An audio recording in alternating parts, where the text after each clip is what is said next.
Welcome to the Learning Pines YouTube. We hope this video helps. In this video, I will explain how to make circle designs in Photoshop. To begin, select the ellipse tool from your toolbar. Hold down the Shift key while you drag your mouse to create a perfectly round circle. You can easily adjust its fill color and stroke in the options bar at the top of your screen, giving your circle the exact look you want right from the start. Once you have your basic circle, it's time to customize its appearance. You can modify the stroke weight and style in the Properties panel for a unique border. Experiment with applying gradient or pattern fills to give your circle more visual interest.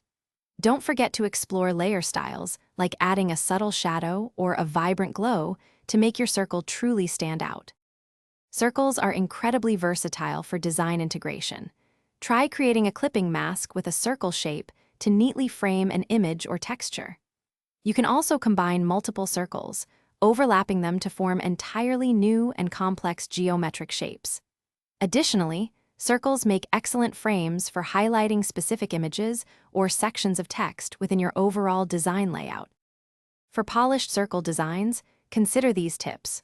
Always maintain consistent spacing between your circle elements to ensure a harmonious look. Experiment with different opacities for your circles. This can add wonderful visual depth and layering effects. Finally, use Photoshop's smart guides to align your circles precisely, ensuring a clean and professional composition every time. Thanks for watching. Consider subscribing if we helped you.